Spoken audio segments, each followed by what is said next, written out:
Baik, Assalamualaikum warahmatullahi wabarakatuh. Selamat malam semuanya. Perkenalkan, kami dari kelompok 4 Human Capital AKN D2 akan mempresentasikan praktek kami mengenai coaching kepada rekan-rekan kami.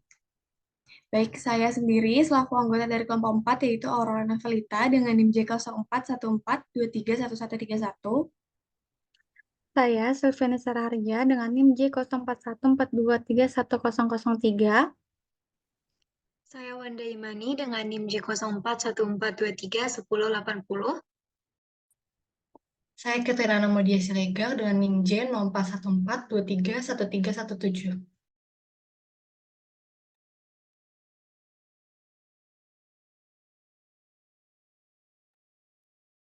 Saya Rifdawia Rahman dengan NIM J0414231164.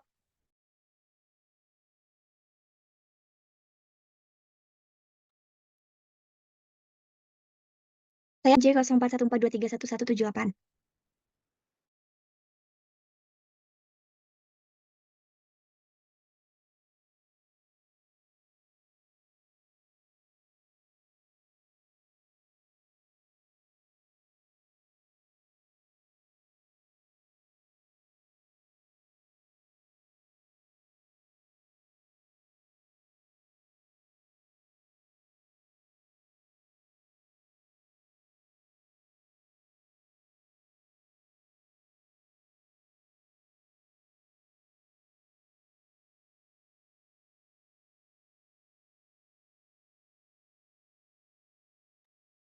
Baik, di sini saya Sylviana Saraharja akan memulai praktek coaching yang dimana saya akan menjadi coach dan teman-teman lainnya menjadi coaching.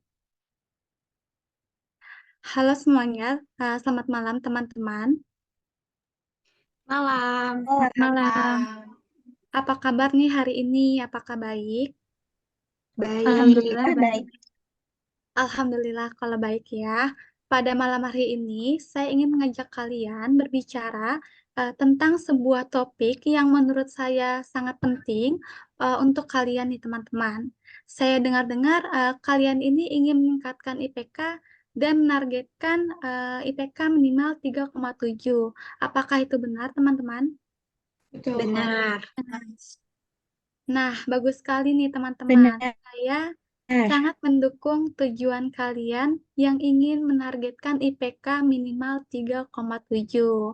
Dan di sini saya ingin menawarkan kepada kalian untuk melakukan coaching agar tujuan kalian ini tercapai. Bagaimana nih menurut kalian? Apakah kalian bersedia untuk melakukan coaching? Bersedia, Kak. Bersedia. Oke, hebat. Pertama-tama, saya ingin mendengarkan lebih banyak lagi nih situasi kalian saat ini pada masa kuliah. Bisakah kalian ceritakan bagaimana perjalanan akademis kalian selama 2 semester ini dan apa aja sih tantangan yang kalian hadapi? Boleh, Wanda? Baik, terima kasih atas kesempatannya. Kalau dari saya sejauh ini nilai cukup bagus dan memuaskan. Tapi ada beberapa kendala di mata kuliah tertentu yang saya kesulitan dalam mengatur waktu. Oh, berarti tantangannya itu kesulitan ngatur waktu ya. Iya, betul. Bagaimana kalau Catherine? Kalau dari saya pribadi, saya juga sama sih sama Wanda, agak sulit dalam mengatur waktu. Jadi kadang ngerasa belajarnya tuh kurang efektif. Wah, jadi gitu ya teman-teman. Baik, terima kasih sudah berbagi cerita. Memahami tantangan kalian ini adalah langkah pertama penting saya. Maka mari kita bahas akademis harian apa saja sih yang kalian lakukan. Boleh, Rifda, bagaimana? Baik. Terima kasih atas kesempatannya. Kalau dari saya sendiri itu sejauh ini aktivitas kami dipenuhi oleh tugas-tugas yang deadline-nya itu berdekatan. Jadi kadang kita merasa sulit untuk mengatur waktu, jadi mengerjakan tugasnya itu mepet dengan deadline. Berarti sepertinya kalian ini mungkin lebih melakukan aktivitas yang cukup menyita waktu ya. Mungkin seperti terlalu banyak main HP atau menonton film atau juga mungkin main dengan teman-teman setelah kuliah. Apakah itu benar? Benar sekali. Wah, berarti itu emang sangat menyita waktu ya. Kalau menurut Aurora nih, bagaimana sih? Apakah merasakan? Merasakan, oh ya, yang tadi itu aktivitas-aktivitas tersebut sebenarnya lebih untuk refreshing aja sih, karena kita kan banyak banget tugas ya. Terus tadi bener kata Rifda, deadline itu berdekatan. Jadi selingan aja supaya nggak stres gitu sama tugas. Cuman kadang memang aktivitas-aktivitas tersebut tuh jadi bikin kita sedikit lupa diri gitu ketika harus mengerjakan tugas. Oh iya, itu wajar ya teman-teman. Kita semua ini memang butuh waktu untuk bersantai. Namun jika kita bisa mengelola waktu tersebut dengan baik, kita bisa mencapai tujuan IPK kalian tanpa harus mengorbankan hiburan sepenuhnya. Bagaimana nih menurut kalian? Gimana Ella? Kalau dari saya sendiri tuh, saya sebenarnya udah buang-buang waktu deh, Bu. Soalnya tuh daripada belajar, saya kayak lebih banyak meluangkan waktu saya untuk mencari hiburan gitu. Memang ya, kita tuh harus mengatur waktu dengan baik. Oleh karena itu, mari kita mulai dengan menetapkan beberapa prioritas saja ya. Mungkin apa saja sih mata kuliah semester 2 ini yang menurut kalian itu paling susah dan membutuhkan perhatian lebih nih dari kalian? Boleh, Ella? Bagaimana? Kalau dari saya sendiri itu ada mata kuliah perpajakan dan pengantar akuntansi. Benar banget. Hmm, Aurora juga ya merasa kayak gitu ya? Oke, mungkin mari kita fokus pada dua mata kuliah itu dulu ya. Kita bisa mencoba belajar yang lebih efektif untuk kedua mata kuliah tersebut. Kalau Catherine, apakah setuju nih? Dari aku setuju banget sih. Mungkin kalau misalnya kita lebih fokus sama 2 mata kuliah, eee, kita bisa mengerjak apa ya, lebih efektif pastinya belajarnya kan, terus kita bisa ngerjain soal-soal latihan, diskusi sama teman. Wah, betul banget ya Catherine. Di mana kalian ini bisa mungkin belajar selama 25 menit, lalu melakukan istirahat 5 menit saja. Dengan kalian melakukan ini, kalian ini bisa meningkatkan fokus dan juga produktivitas kalian nih untuk kegiatan hariannya. Boleh? Apakah Wanda setuju nih? Aku setuju banget sama sarannya yang tadi, kalau kita ngelakuin belajar selama 25 menit, terus istirahat dulu jeda selama 5 menit.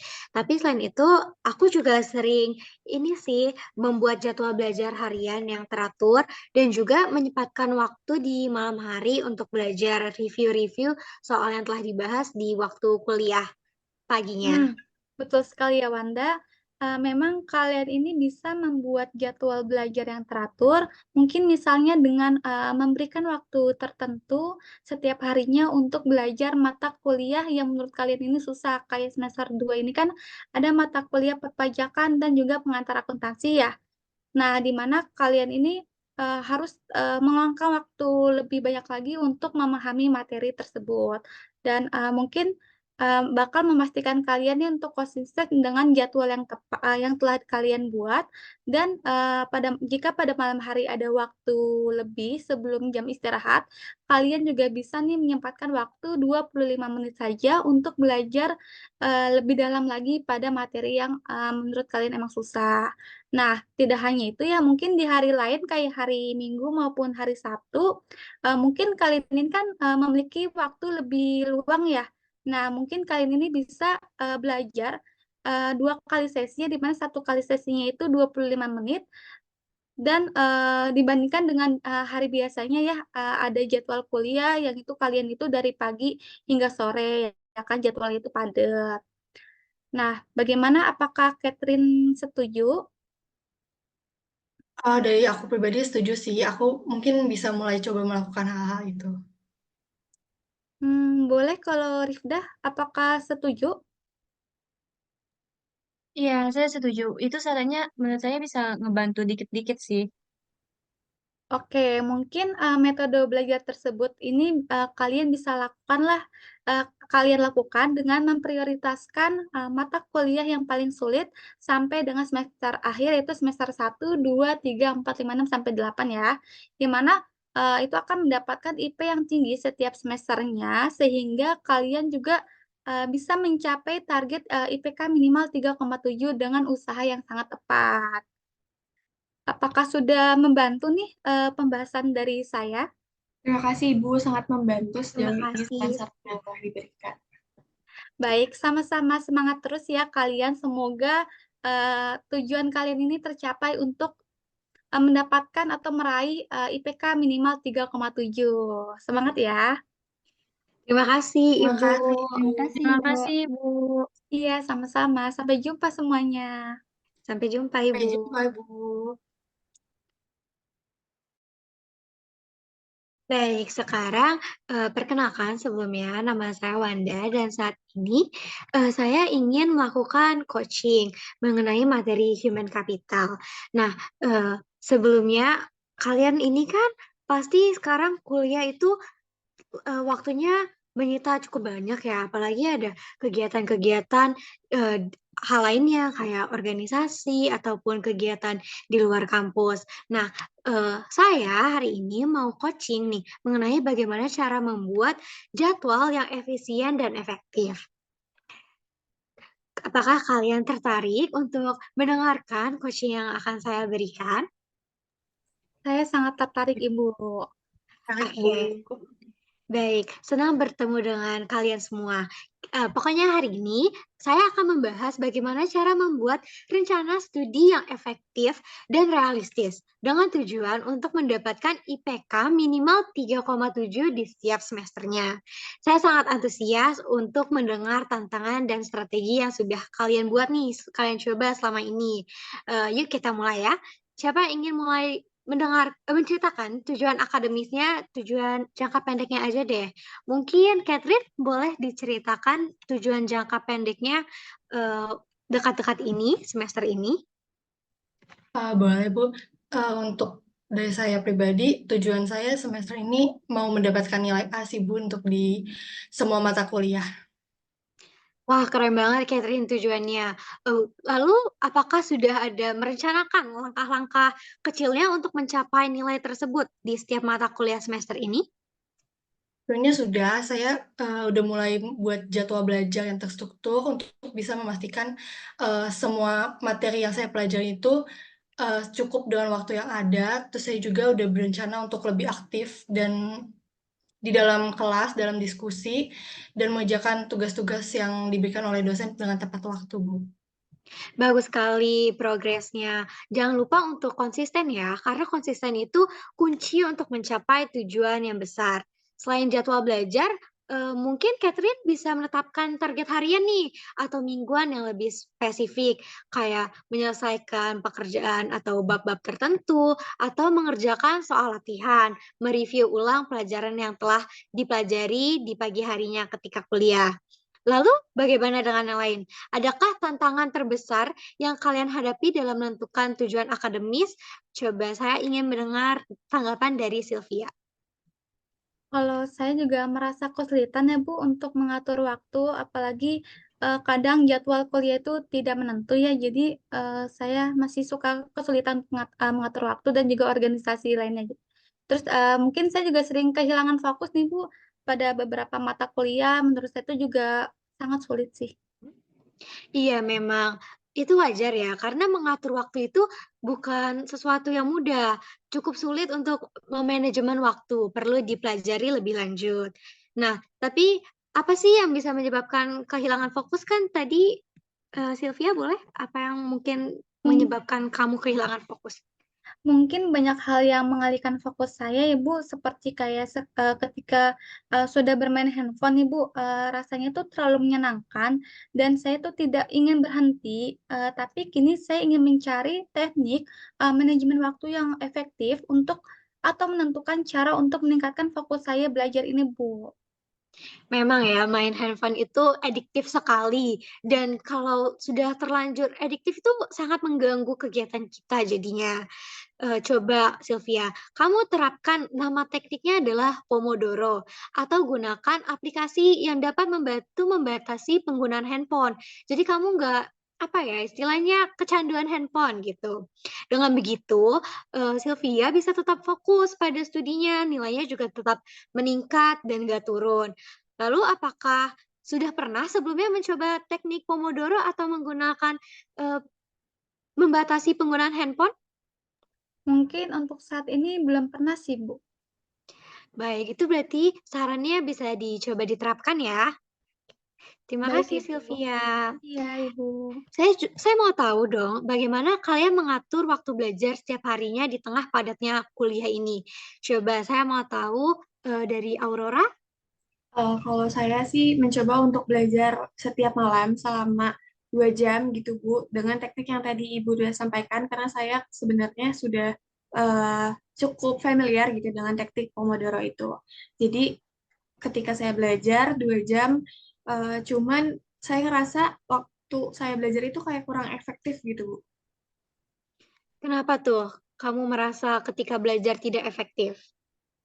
Karena pertama, yang saya review itu kebanyakan hanya matkul-matkul yang menurut saya sulit. Jadi banyak beberapa matkul yang saya sepelekan seperti itu, Ibu. Oh begitu, kalau begitu kamu mungkin bisa mencoba nih, membagi waktu belajarnya jadi beberapa sesi, dari matkul yang lain dan yang lainnya. Dan jangan lupa di setiap sesinya itu, sesi belajar 25 sampai 30 menit, lalu dijeda sekitar 5 sampai 10 menit untuk istirahat, agar tetap fokus, otaknya jadi tetap segar dan, tidak pusing terus gitu. Baik, Ibu. Oke, lalu selanjutnya, eee apa sih metode yang kalian gunakan untuk memastikan semua materi pelajaran tercakup dalam jadwal belajar kalian? Nggak hanya materi yang susah aja nih, tapi materi lain itu juga kalian review. Saya mau dengar dong dari Ella mungkin tanggapannya? Baik Ibu, terima kasih. Kalau saya sendiri itu membuat jadwal harian Bu, jadwal harian belajar, jadwal harian saya kayak me mengisi kesenangan saya gitu Bu. Tapi tuh seringnya itu tuh tidak saya jalankan karena itu, ada tugas mendadak atau ada kegiatan mendadak gitu. Hmm, mungkin kalau kayak gitu buat jadwalnya yang lebih fleksibel ya, karena fleksibilitas itu penting sekali.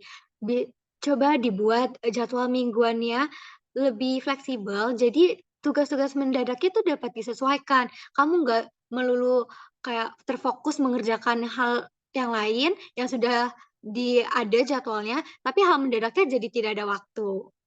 Mungkin kamu bisa coba ya mulai minggu ini, Ella. Baik Bu, terima kasih. Nah, lalu mungkin, saya mau tahu nih, selama berkuliah ini kan pasti kaliannya nggak mungkin diem aja kan, pasti ngikutin organisasi-organisasi lainnya. Nah, itu kalian pernah nggak sih merasa jadwalnya terlalu padat begitu? Bagaimana, Rifdah, kamu menanggapinya? Iya, Bu. Kadang saya merasa jadwalnya terlalu padat sampai rasanya gak ada waktu buat istirahat sama sekali. Tapi kamu walaupun jadwal padat begitu, jangan sampai lupa untuk istirahat ya.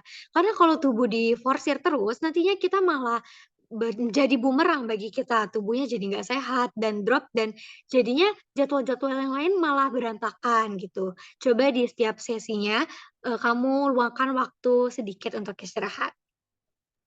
Iya, Bu. Mungkin setelah ini saya akan mulai mengalokasikan waktu saya untuk aktivitas lain dan hal-hal yang menyenangkan saya juga. Iya betul. Sangat baik karena menghubungkan waktu istirahat dan aktivitas itu juga membantu tubuh kita tetap termotivasi dan produktif. Lalu saya mau tanya dong, ada nggak sih aktivitas, eee ada nggak sih aktivitas yang senang kalian lakukan ketika waktunya sedang lenggang? Boleh mungkin dari Sylvia, kamu kalau lagi lenggang melakukan aktivitas apa? Mungkin kalau saya renggang itu, eee, mengikuti organisasi ya, Bu, Mmm, yang ada di hari Sabtu sampai hari hari Sabtu sama Minggu gitu. Itu pun kalau emang lagi renggang saja. Mmm, kalau lagi lenggang kamu ngikuti organisasi ya. Lalu gimana sih kamu membagi waktunya biar tetap untuk studi dan organisasi itu tetap berjalan secara bersamaan gitu, tidak tumpang tindih? Mungkin, kalaupun ada tugas-tugas kuliah ya, Bu, yang di mana saya akan mengerjakan tugas kuliah tersebut, karena kan kalau, acara organisasi itu udah terjadwal ya, misal, di minggu ini nih, hari Sabtu sampai Minggu saya ada acara. Nah, saya tuh, memaksimalkan tugas-tugasnya itu, kelar sebelum saya itu mengikuti acara organisasi gitu. Jadi tidak akan apa namanya terlupakan gitu, Bu. Takutnya kalau setelah acara kan takutnya capek ya. Nah, itu takutnya malah jadi membebani saya juga sih. Seperti itu. Kalau begitu, kalau misalkan mungkin acara organisasi bisa membebankan, coba kamu membuat list jadwal prioritas. Mana yang harus dikerjakan terlebih dahulu dan mana yang bisa dikerjakan setelahnya. Baik, Ibu, nanti akan saya coba. Terima kasih. Iya, dan satu lagi pertanyaan terakhir, ada nggak apa strategi yang kalian gunakan untuk memastikan aspek-aspek dari kehidupan sosial kalian dan juga dari kehidupan akademik berjalan secara bersamaan? Kalian nggak ada yang akademik aja, aspek sosialnya tidak perlulah, atau sebaliknya. Mungkin boleh dari Aurora. Sejujurnya kalau saya sendiri itu sebelumnya masih merasa sulit Bu untuk menentukan prioritas saya antara tugas dan juga tanggung jawab saya di organisasi. Tapi ketika tadi Ibu sudah menerangkan gitu ya beberapa saran, terus beberapa masukan juga, mungkin nanti akan saya coba menggunakan matriks gitu Bu, jadi untuk menentukan prioritas saya. Seperti itu Ibu. Oh iya, tepat sekali. Menggunakan metode matriks itu sangat berguna nih untuk kita belajar memanajemen waktu. Jadi kita dapat mengidentifikasi mana tugas dan kegiatan yang mendesak dan mana yang kita bisa kerjakan nanti. Nah, dari pemaparan yang saya berikan, dari coaching yang telah saya berikan, apakah kalian sudah memahami gitu, bagaimana cara membuat jadwal yang efisien dan efektif? Sudah Ibu, terima kasih banyak. Sudah, Sudah Ibu. sangat membantu, Ibu. Baik, terima kasih banyak kalau seperti itu. Saya harap setelah kalian memahami pemaparan saya, kalian dapat mendapatkan IPK 3,7 di setiap semesternya. Terima kasih banyak semuanya. Terima kasih Ibu. Terima kasih, Ibu. Baik, Assalamualaikum semuanya, selamat malam. Selamat malam, Ibu. Selamat malam, Ibu. Sebelumnya saya ingin mengucapkan terima kasih telah hadir pada sesi coaching kali ini, yang seperti kalian sudah ketahui bahwa tema kali ini tuh bagaimana sih cara kita memanage waktu antara organisasi juga tugas-tugas supaya kita tetap bisa meraih IPK tinggi gitu di atas 3,7. Seperti itu. Nah, sebelum kita mulai, ada gak nih dari kalian yang mau bagi pengalaman tentang kesulitan kalian untuk mengatur waktu antara kuliah dan juga organisasi? Boleh mungkin Sylvia? Saya, Coach. Ya, Boleh. saya. Mungkin saya sering merasa kewalahan ya dengan banyaknya tugas kuliah dan juga kegiatan organisasi.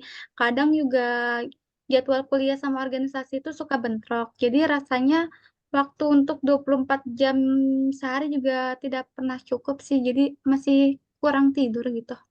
Wah, kelihatannya sibuk banget ya Sylvia. Iya, Sebenarnya itu masalah yang general ya. Pasti setiap anak yang mengikuti organisasi juga merasakan seperti itu. Nah, itu tuh penting banget untuk kita belajar mengatasi hal tersebut. Cara awalnya tuh bisa kita mulai dengan langkah gimana sih cara kita buat jadwal rutin setiap harinya gitu. Nah, di sini tuh ada yang udah pernah buat jadwal harian gitu nggak? Saya sudah pernah coach, tapi rasanya saya nggak konsisten gitu menjalankannya. Saya malah lebih sering melakukan kegiatan yang lain, kayak main HP atau senang-senang dibanding ngikutin jadwal belajar yang udah saya buat. Iya benar banget sama kayak Wanda. Nah, itu konsistensi itu emang kuncinya ya. Jadi kuncinya di konsistensi, kalau kitanya susah untuk konsisten memang sulit untuk menjalankannya gitu. Tapi kalian bisa coba mulai dengan buat jadwal yang realistis. Jadi kayak misalnya kalian nentuin nih waktu khusus kalian untuk belajar, terus untuk jadwal-jadwal kuliah kalian yang setiap hari kalian jalankan, terus kegiatan organisasi, juga waktu istirahat yang paling penting. Nah, itu kalian juga bisa menggunakan alat bantu seperti planner atau misalnya aplikasi kalender digital kayak Google Calendar itu bisa banget kalian gunain. Nah, gimana coba kalau misalnya nanti kita coba nih contohin satu kasus jadwal harian kalian. Boleh, Coach. Saya biasanya mulai aktivitas di jam 7 pagi ya, Coach.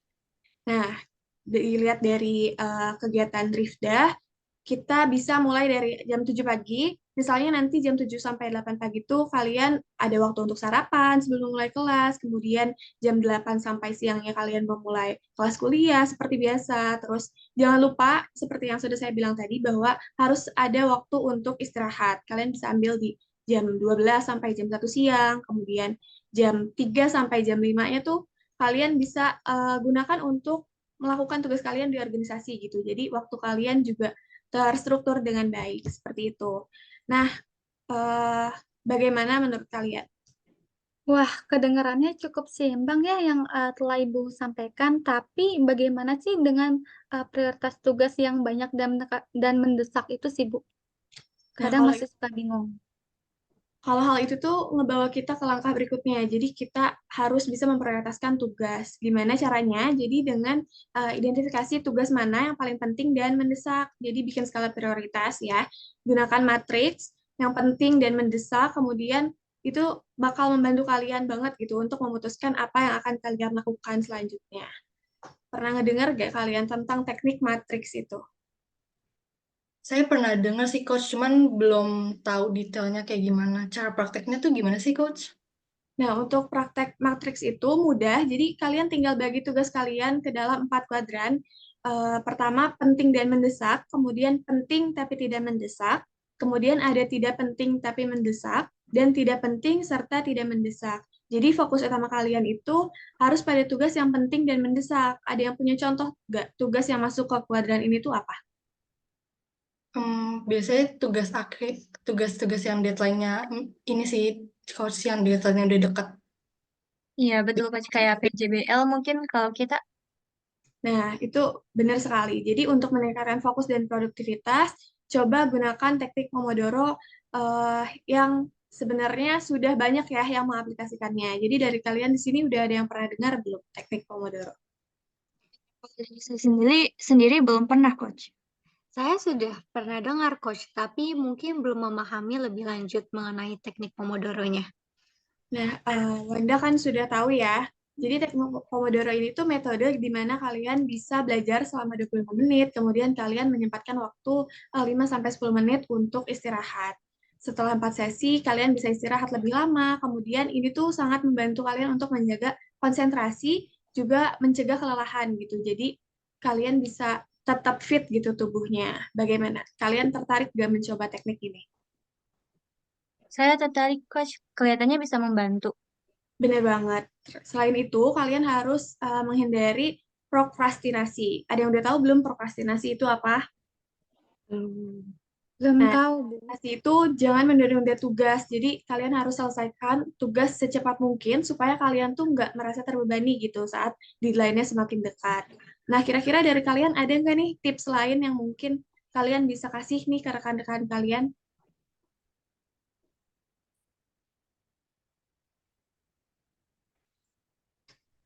Boleh, Sylvie? Mungkin tips-tipsnya itu kayak menolak ajakan teman sih kalau misalkan kadang kan teman suka ngajak main ya setelah kuliah atau kegiatan-kegiatan yang kurang penting. Jadi menurut saya lebih dikurangkan aja sih.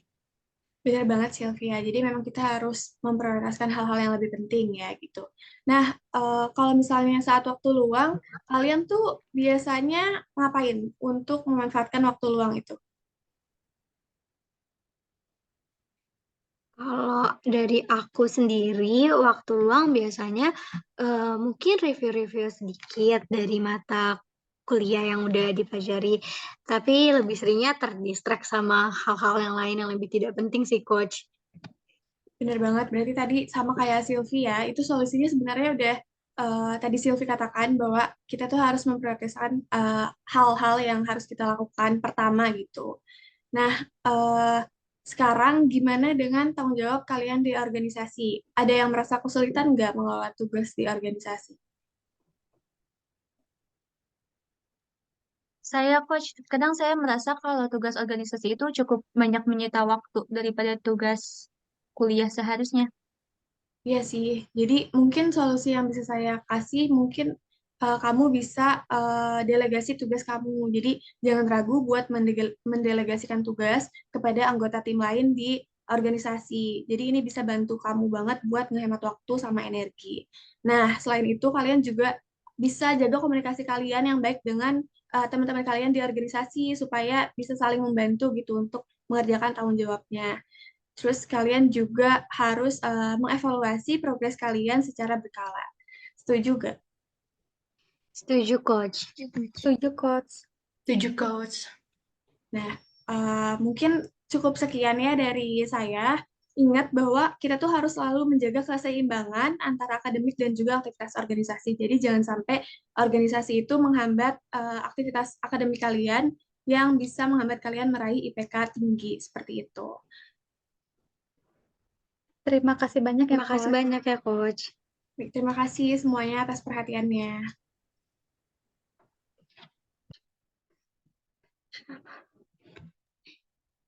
Oke, selamat malam teman-teman semua. Malam, Coach. Malam. Gimana nih kabarnya? Apakah baik? Baik. Baik.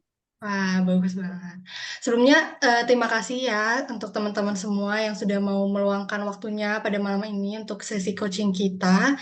Jadi, malam ini aku tuh mau bahas mengenai bagaimana sih pentingnya evaluasi diri dan mengetahui metode belajar yang baik agar kita bisa mendapatkan nilai A ataupun bisa mendapat IPK minimal 3,7.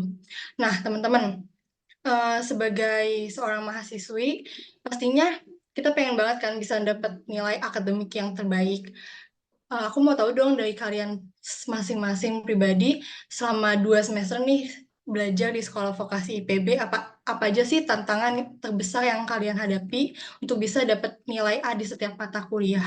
Mungkin boleh dari Wanda. Oke, kalau tantangan terbesar dari aku selama semester 2 ini menjaga konsistensi dalam belajar. Kadang aku terdistract sama banyak hal dan aku belum bisa mengelola waktu dengan baik. Kadang aku juga kesulitan mempertahankan semangat belajar di semester ini. Kadang aku lagi semangat-semangat belajar, tapi habis itu aku lagi malas lagi. Gitu, Coach. Wah, bener banget sih. Memang konsistensi dan manajemen waktu itu sangat penting banget untuk proses belajar kita ya. Untuk mengatasi hal-hal tersebut, kita tuh perlu namanya evaluasi diri secara berkala loh teman-teman. Dari kalian ada yang udah pernah belum coba melakukan evaluasi diri secara rutin? Kalau saya belum. Kalau Sylvia? Kalau saya mungkin evaluasi biasanya mengecek hasil ujian dan tugas-tugas sebelumnya ya. Jadi dari hasil itu saya untuk mencoba mencari tahu di mana letak kesalahan saya dan lalu saya akan memperbaiki nih apa aja sih yang kemarin saya pada saat penugasan atau ujian itu saya salah gitu menjawabnya. Wah, bener banget nih. Buat yang Sylvia udah melakukan evaluasi diri itu ada hal yang baik banget, terus dipertahankan ya. Dan buat Ella tadi belum melakukan evaluasi diri, mungkin bisa dicoba ke depannya melakukan evaluasi diri karena kalau misalnya kita mengevaluasi diri itu kita bisa jadi lebih tahu gitu loh guys. Bagaimana sih kelemahan kita dalam belajar itu apa aja, kelebihan kita dalam belajar itu apa aja. Jadi ini tuh sangat penting banget. Tapi tuh evaluasi ini tuh nggak cuman mengenai gimana kita ngeliat hasil ujian kita atau tugas-tugas yang udah kita kerjain kayak gimana, tapi juga gimana sih cara kita mengidentifikasi metode belajar kita yang efektif. Dari kalian sendiri ada yang udah pernah menemukan metode belajar yang cocok sama kalian tuh apa? Mungkin dari Ella?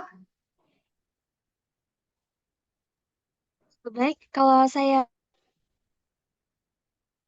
mencoba belajar dengan membaca ulang catatan yang saya punya dan PPT dari dosen. Tapi tuh menurut saya ini tuh nggak cukup efektif karena ya balik lagi saya kurang konsisten, Coach.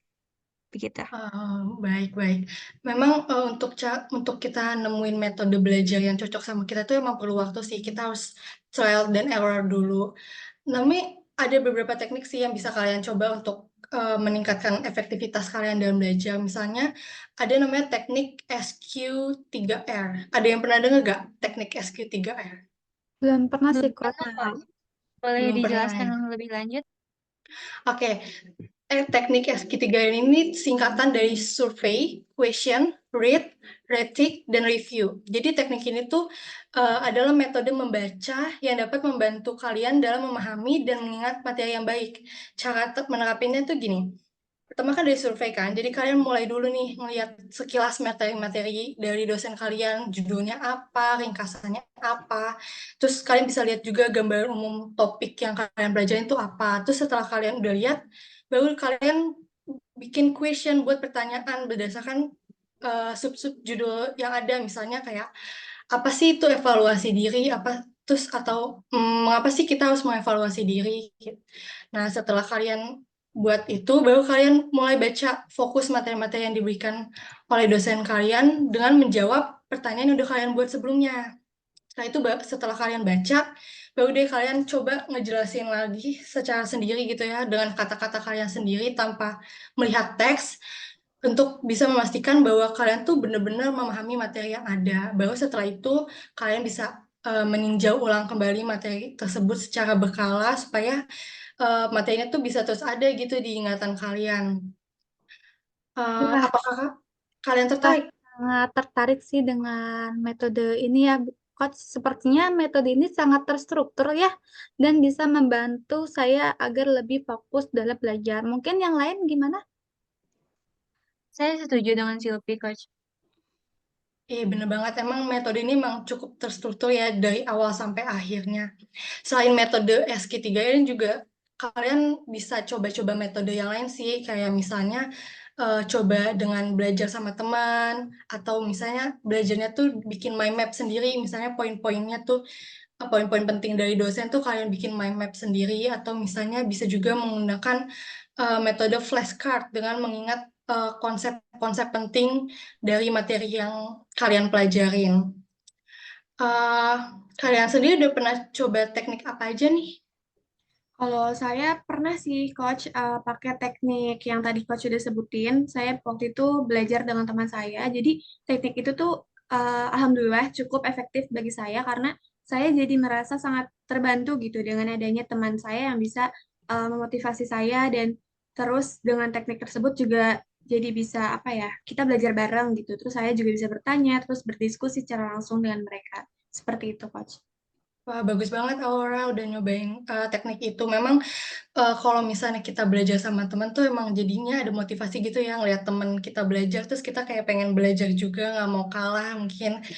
Eh, Kalian bisa sih untuk mencoba teknik-teknik yang tadi aku jelasin untuk bisa nemuin metode yang paling cocok buat kalian tuh apa ya.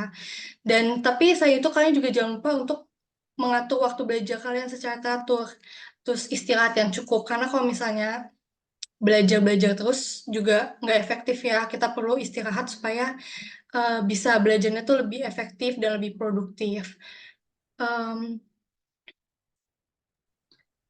dari kalian sendiri, Terima kasih, Baik, Coach, saran-sarannya. terima Nanti kasih mungkin sarannya kita ya, Coach. coba teknik-teknik yang Coach sampaikan. Iya, oke. betul. Terima kasih Coach Terima tips-tipsnya. kasih, Coach.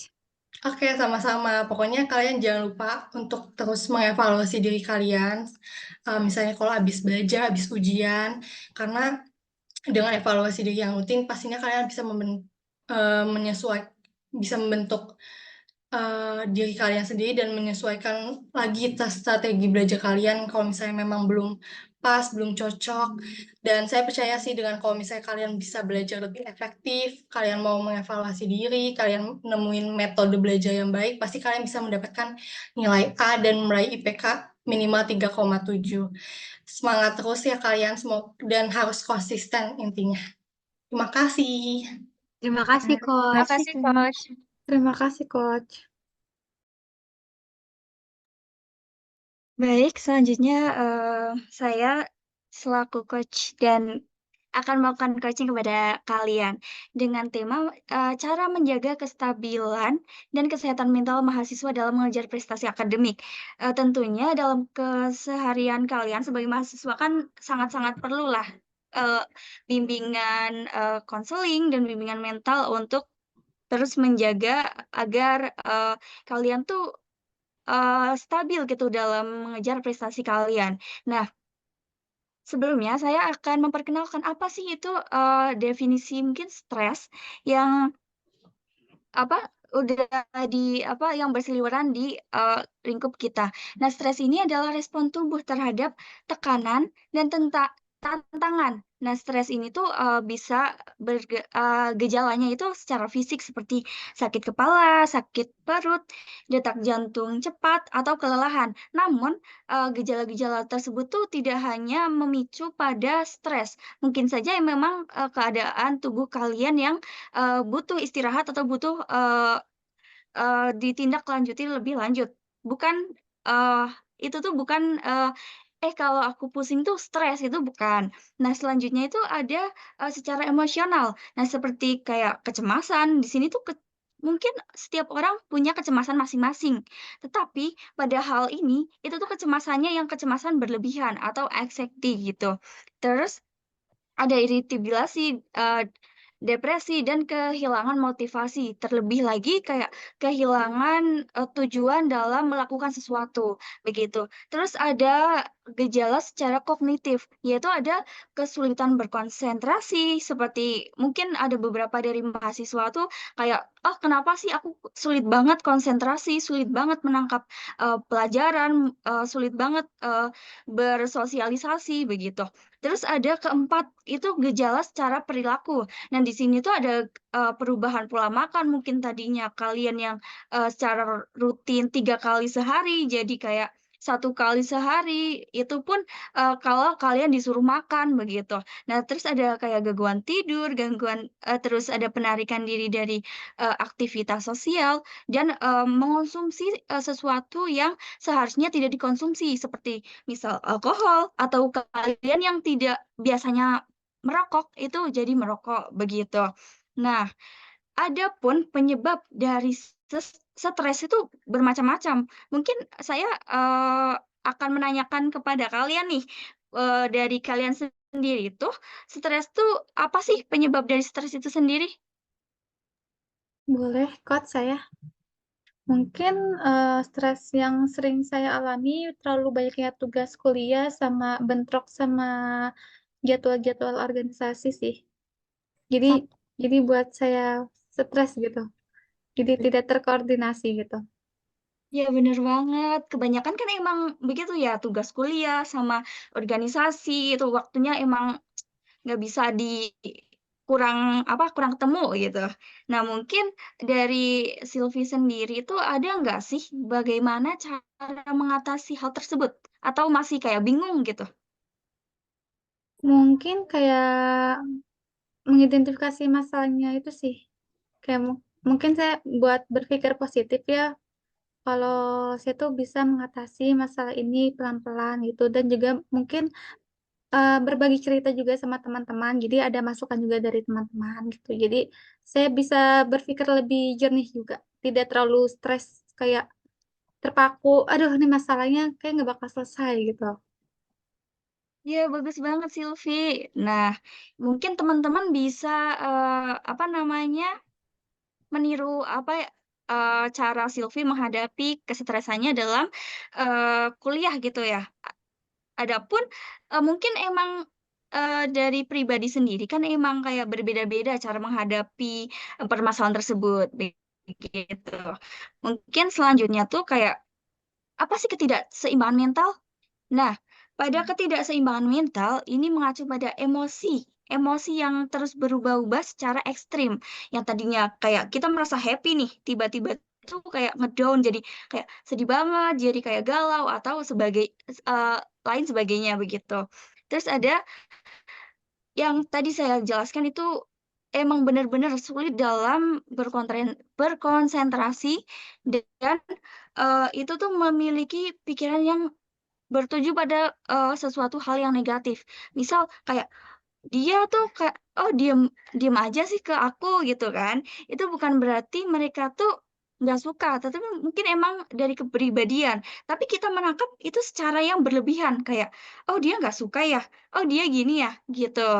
Nah, terus ada kelelahan dalam berperilaku, mungkin kayak mengisolasi diri dari, kegiatan sosial yang emang itu benar-benar mengisolasi diri, kita mengurung diri di kamar selama berhari-hari, itu kan sangat berbahaya ya. Terus, nah, pada ketidakseimbangan mental ini itu bisa disebabkan oleh beberapa hal, kayak stres kronis, ada faktor genetik juga, ada pengalaman hidup mungkin, terus ada faktor biologis. Nah, mungkin ada strategi dalam mengatasinya, yang tadi udah bagus banget Silvi dalam mengatasi stres, dan itu ada mungkin dari kalian sendiri ada yang butuh lebih lanjut penjelasan strategi dalam mengatasi stres dan ketidakseimbangan mental ini sendiri. Nah, pertama itu ada teknik manajemen stres. Di sini ada kalian melakukan relaksasi kayak meditasi, yoga, latihan pernafasan dalam. Nah, biasanya latihan pernafasan dalam ini sangat berpengaruh. Misal kita ada kayak cemas gitu, itu kayak kita bisa tarik nafas dan hembuskan gitu, seperti itu. Terus ada aktivitas fisik seperti olahraga, baik itu kayak kalian suka jogging ya jogging, berenang, dan lain sebagainya. Untuk yang selanjutnya ada waktu untuk diri sendiri. Ya, kalian butuh waktu untuk diri sendiri tentunya. Ya walau itu kayak melakukan hobi kalian. Misal kalian baca buku, kalian baca novel, kalian mungkin traveling begitu. Selanjutnya ada manajemen waktu. Kalian membuat jadwal nih keseharian kalian itu apa. Nah, itu. Selanjutnya ada membangun kebiasaan sehat seperti tidur yang cukup, makan seimbang, dan hindari kayak zat berbahaya. Mungkin kayak membatasi minuman yang berkafein dan menghindari minuman beralkohol, menghindari narkoba, dan lain sebagainya yang emang itu tidak diperbolehkan. Baik, terus selanjutnya ada dukungan sosial dan emosional. Kalian bisa bercerita kepada orang tua, teman, bercerita dengan atau mencari mentor yang emang sesuai kebutuhan kalian. Selanjutnya ada cari bantuan profesional. Kalau ini menurut saya tuh kayak kalian sudah berusaha mengatasi permasalahan kalian sendiri, tetapi ternyata permasalahan itu tuh tidak terselesaikan. Nah, itu kalian bisa mencari bantuan seorang profesional. Selanjutnya ada pengembangan diri. Ini tuh kita harus belajar mengubah mindset kita yang tadinya berpikir secara negatif, kita harus berubah menjadi positif, kayak fokus pada hal-hal positif dan pencapaian kecil. Mungkin apresiasi pencapaian-pencapaian kecil kalian, begitu. Terus yang selanjutnya adalah latihan untuk bangkit dari kesulitan maupun kegagalan. Bahwasanya harus diterapkan di sini bahwa kegagalan itu bukan akhir dari semua, tapi kegagalan tuh sesuatu pembelajaran yang dapat kita terapkan dan dapat mengevaluasi diri kita untuk mengembangkan diri lebih lanjut, begitu. Mungkin dari kalian ada yang ingin ditanyakan atau apa? Izin bertanya, Coach. Jadi stres untuk mahasiswa itu wajar ya, Coach? Iya, sangat wajar. Karena kan kita kan sebagai manusia ya, tidak bisa menghindari kata stres. Walaupun tidak hanya mahasiswa, mungkin orang yang bekerja, siswa. Tapi di sini mahasiswa tuh mungkin stresnya tuh karena tekanan sosial ya. Kayak mungkin orang tua tidak menuntut. Tapi dari diri kita tuh kayak, ayolah kita mencapai ini untuk, ya ibaratnya untuk kayak membanggakan, untuk membayar jasa mereka begitu. Itu wajar kok. Mungkin saya mau nanya, Coach, gimana sih, kan tadi Coach ngebahas tentang kegagalan ya. Nah, itu mungkin dari teman-teman juga udah ngalamin ya, maksudnya kegagalan baik itu, maksudnya dari segala aspek kehidupan gitu. Nah, itu gimana sih, Coach, cara ngubah perspektif kita tentang kegagalan gitu? Oke, baik. Mungkin cara mengubah perspektif kita tentang kegagalan tuh kita lihat kegagalan itu sebagai peluang belajar. Nah, daripada kita melihat kegagalan sebagai suatu akhir, anggaplah sebagai kesempatan untuk belajar dan berkembang. Pastinya kan kalau kalian gagal, pasti kalian akan mengevaluasi apa sih yang bikin gagal gitu kan. Nah, mungkin selanjutnya ada refleksi diri. Luangkan waktu untuk merenung tentang apa yang salah dan bagaimana kamu dapat memperbaikinya di masa depan. Apakah cukup, Aurora? Cukup, Coach. Terima kasih. Oke. Mungkin ada yang lain? Nah, aku mau tanya dong, Coach. Kan tadi dijelasin ya, kalau misalkan stres ada yang mengurung diri sampai berhari-hari. Itu tuh alasan dorongan dia melakukan hal tersebut tuh kenapa ya? Dan emang stres tuh setiap orang tuh tanggapannya berbeda-beda ya. Ada yang mungkin marah, dia mengisolasi diri, dan itu gimana sih cara kita mengatasinya, menyalurkannya ke jadi hal yang positif gitu, dan gak menyakiti diri kita. Baik. Nah, seperti yang sudah saya jelaskan, bahwasanya stres setiap orang itu pastinya berbeda dong. Setiap individu berbeda. Wanda dengan Catherine itu pastinya berbeda cara menghadapi permasalahan yang kalian terjang gitu ada pada kalian. Nah, di sini mungkin yang mengurung diri ini karena emang tingkat eh, kesalahan atau merasa bersalah atau merasa dirinya tuh tidak berharga atau karena emang benar-benar tidak tahu apa yang harus mereka lakukan. Nah, ini tuh mungkin udah sampai pada tingkatan depresi. Nah, ini harus mungkin dari orang tua harus kayak lebih lebih tahu sih apa anaknya tuh kenapa gitu. Jadi kan kalau teman kan kita nggak tahu setiap harinya ini orang kenapa gitu kan. Nah, itu dari orang tua, pengawasan dari orang tua itu harus sangat-sangat dibutuhkan begitu. Nah, pada depresi ini sendiri, kalau tingkat mengurung diri itu bisa sangat berbahaya. Mungkin ada bisikan-bisikan yang, mohon maaf, bisa saja membisikkan untuk bunuh diri atau menyakiti diri sendiri. Nah, pada hal kali ini, mungkin dengan kita terbuka pada teman atau pada orang yang kita percayai, itu bisa mengurangi tingkat kestresan atau teman itu tuh bisa membantu kita mencari jalan keluar begitu Anda. Baik, Coach. Terima kasih. Mau Sama-sama. nanya dong, Coach. Boleh? Eh, untuk dalam mengatasi stres sendiri kan mungkin salah satu caranya tuh kita harus terus berpikir positif ya. Mungkin ada gak caranya gimana sih, Coach, biar kita tuh bisa terus berpikir positif? Karena kan stres ini pasti bisa mengganggu banget ya untuk belajar kita. Nah, salah satu alasan kenapa kita bisa berpikir negatif tuh karena kita memandang sesuatu dengan secara subjektif. Nah, pada pada kesempatan ini tuh kita harus mampu memandang sesuatu secara objektif bahwasanya tuh karena ya manusia bagaimanapun itu apa mempunyai hak sendiri untuk memilih kan. Kayak nggak harus kayak kita suka pada sesuatu, mereka harus suka balik kepada kita gitu. Tapi kita harus berpikir secara objektif bahwasanya emang dia manusia eh, mungkin bisa memandang jahatnya kayak objek gitu. Nggak harus kita miliki gitu. Begitu. Mungkin juga kayak nggak harus misal mungkin menghilangkan pikiran yang dia nggak suka atau kayak ada apa sih sama diri aku gitu. Itu lebih mungkin lebih ke self love ya, begitu. Apakah Coach, sudah makasih. cukup? Sudah Sama-sama. cukup, Coach. Nah, mungkin teman-teman sekian ya apa coaching and counseling kali ini. Kalau ada hal yang ingin ditanyakan lagi, kalau kalian ingin curhat atau apa, bisa banget ke aku. Begitu. Terima kasih. Semoga sukses. Terima kasih, Terima Kak. kasih banyak, Terima kasih banyak, Coach. Banyak, Ya, Coach. sama-sama. Oke, mungkin langsung lanjut aja ya. Kali ini saya sebagai coach dan kalian sebagai yang coach.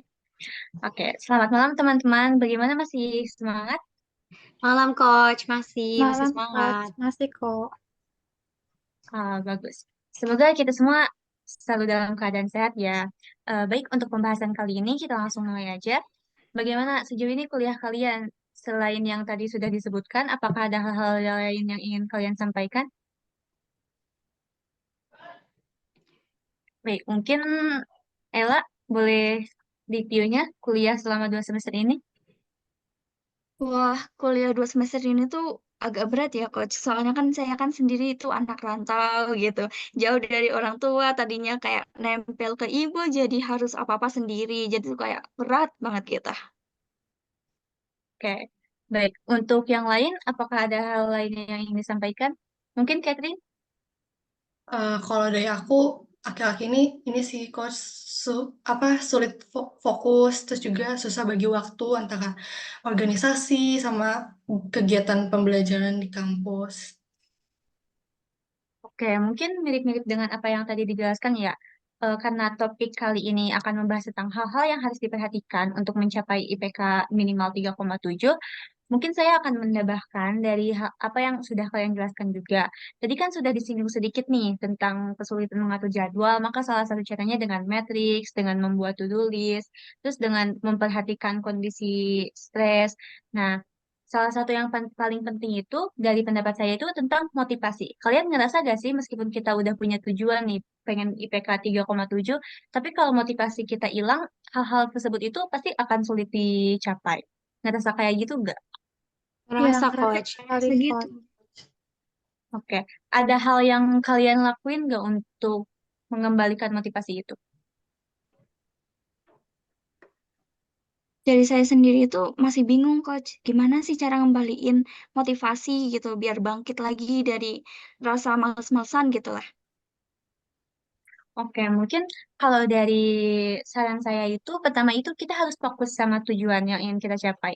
Kayak kita kuliah dengan kita membuat tujuan nih, tujuan paling dekat, terdekat kita mungkin UAS. UAS itu kan hasilnya ke IPK. Mungkin untuk mencapai IPK 3,7 itu sendiri, yang pertama kita harus fokus kan, dan kita harus fokus dengan tujuan itu. Tujuan kalau kita tuh ingin mencapai itu. Jadi untuk mengembalikan motivasi kita, yaitu dengan kembali mengingat tujuan kita untuk kuliah itu untuk apa, karena dengan mengingat itu, saya dikit sedikit demi sedikit kita pasti akan mulai kembali menemukan motivasi kita. Kalau dari yang saran yang saya sebutkan itu, kalian ada yang ingin mencobanya nggak? Atau udah pernah mencoba dengan mengembalikan fokus itu? Kalau Hmm. aku udah pernah mencoba, tapi mungkin aku juga masih bingung ya dan masih kewalahan. Ada nggak sih coach tips-tips yang bisa mengembalikan motivasi kita tuh biar kita terarah gitu eh, dalam melakukan kegiatan sehari-harinya? Mungkin hal ini juga berhubungan dengan apa yang sudah dijelaskan sebelumnya, itu mengenai tentang manajemen stres itu sendiri ya. Karena rata-rata kehilangan motivasi itu karena kita ngerasa terlalu burn out. Kita ngerasa terlalu banyak sekali aktivitas yang kita lakukan, kayak sibuk organisasi, deadline tugas-tugas, kuis, PJBL, dan sebagainya. Mungkin salah satu caranya itu ya manajemen stres, terus kalian bisa mulai refreshing, apa hal-hal yang kalian bisa lakukan. Mungkin dalam satu hari itu kan ada 24 jam. Selain istirahat yang cukup juga, kalian harus mulai nemuin nih hal-hal yang bikin kalian senang, kayak misalnya main dengan teman, atau sekedar main handphone, tapi apa yang kalian lakuin itu lebih banyak untuk produktivitasnya, lebih banyak yang melakukan hal produktif. Atau mungkin sedikit demi sedikit misalnya, kalau kita misalnya main sama teman selama 1 jam, berarti kita harus ngerjain tugas selama 2 jam, atau kalau kita keluar kita harus ngeberesin 3 deadline kayak seperti itu, mungkin untuk mengembalikan motivasi. Ada yang masih kurang? Uh, untuk penjelasan tadi, kan tadi misalnya kalau misalnya kita main sejam, terus kita belajar 2 jam. Cuman kan mungkin kadang kita kayak pas melakukannya tuh terlena gitu. Misalnya mainnya lebih, atau misalnya pas belajarnya baru sejam tapi udah malas. Itu gimana sih coach caranya biar biar tidak terlena oleh hal-hal tersebut? Mungkin untuk pertanyaan itu mungkin balik lagi ke fokus ke tujuan awal. Karena mau bagaimanapun juga untuk mencapai IPK 3,7 itu di kampus kita sendiri kan di IPB itu cukup sulit ya. Jadi kalau kalian memang ingin mencapai hal tersebut ya mau tidak mau kalian harus ngingetin diri sendiri nih kalau kita harus fokus lagi ke tujuan kita. Nggak boleh terlalu terlena. Jadi kuncinya itu ya dari diri sendiri, dan mungkin kita harus mulai nemuin teman-teman yang bisa ngebantu kita, lingkungan yang positif yang bisa ngebantu kita buat berkembang, ngebantu kita buat ngerjain tugas bareng. Jadi pas ketemu itu bukan cuma buang-buang waktu aja, tapi kalian juga belajar bareng misalnya untuk UAS dan lain sebagainya. Apakah ada lagi? Saya mau nanya Coach, gimana sih cara kita tuh nemuin cara belajar gitu yang paling efektif untuk kita? Soalnya kita tuh sering ngerasa kewalahan gitu dengan semua tugas, terus ada kuis-kuis, ujian kayak gitu. Mungkin hal pertama untuk menemukan cara belajar yang efektif itu, kalian coba-coba satu-satu. Dan kita juga tahu kan gaya belajar. Kalian tahu gak sih gaya belajar kalian apa? Misalnya menulis atau auditory dari pendengaran atau dengan gerak. Kalian tahu gak? Mungkin ada yang tahu gaya belajar kalian apa? Ada Belum yang tahu gaya coach. belajarnya mendengarkan? Apakah kalian lebih fokus dengan mendengarkan atau menulis atau melihat dan gerak? Ella bagaimana?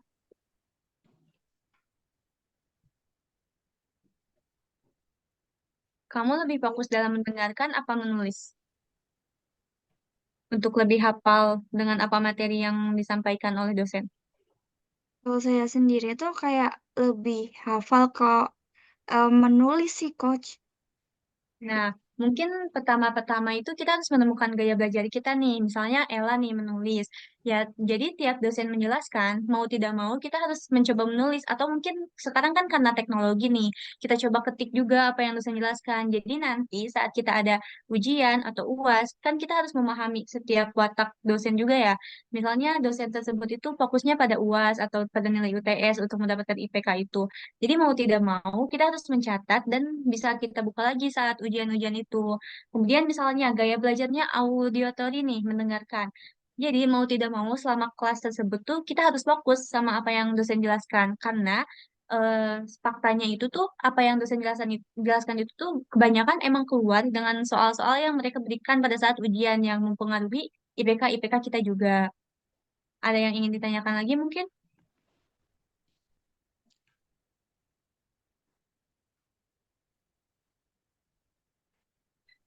Gimana sih Coach cara, kan tadi udah dikasih tahu ya kalau misalnya eh, kita itu harus nemuin dulu nih cara belajar kita tuh yang mana gitu, tipenya supaya belajarnya lebih efektif. Nah itu gimana sih Coach cara nentuin jadwal belajar kita tuh supaya lebih efisien gitu? Mungkin untuk menentukan jadwal itu karena jadwal kita sebagai mahasiswa juga sudah padat, mungkin di sela-sela kegiatan aja ya, kayak kita harus balance nih antara kegiatan organisasi, kegiatan belajar, kegiatan nugas. Jadi kita balance aja misalnya lagi ngobrol sama teman terus ada waktu kosong, kita bisa mulai nih baca-baca secara sekilas atau mendengarkan apa yang sudah dijelaskan dosen. Misalnya kalian rekam itu bisa membantu kalian dalam mengingat-ingat lagi materi yang sudah dijelaskan.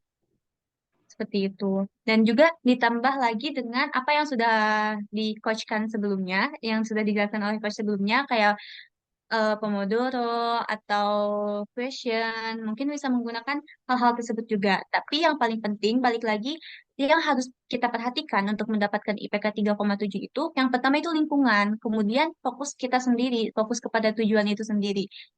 Karena hal-hal tersebut dengan semua strategi itu gak akan kecapai kalau kitanya sendiri itu tidak fokus dengan tujuan kita.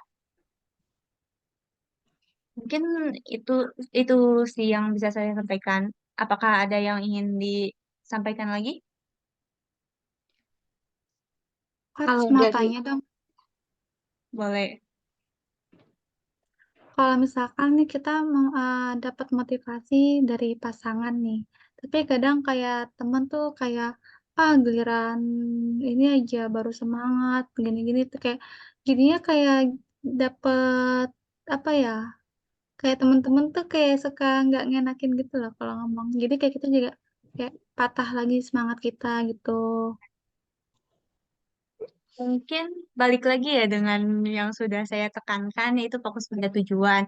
Mungkin saran dari saya sih, selama itu tidak mengganggu kamu dari dukungan dari pasangan kamu itu, tetap dilanjutkan. Karena mau gimana pun juga, sesuai dengan materi sebelumnya mengenai manajemen stres, support dari lingkungan sekitar kita itu penting sekali. Jadi, daripada mendengarkan omongan teman-teman kamu, mungkin kamu lebih fokus ke support pasangan kamu aja, support dari pasangan kamu. Karena mau bagaimanapun juga, itu kan yang bikin kamu semangat, jangan terlalu mendengarkan orang lain.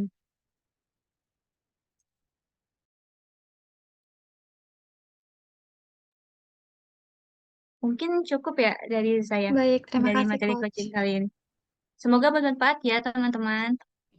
Terima kasih banyak Coach atas Terima kasih tips-tipsnya. banyak Coach. Makasih banyak, Coach. Coach.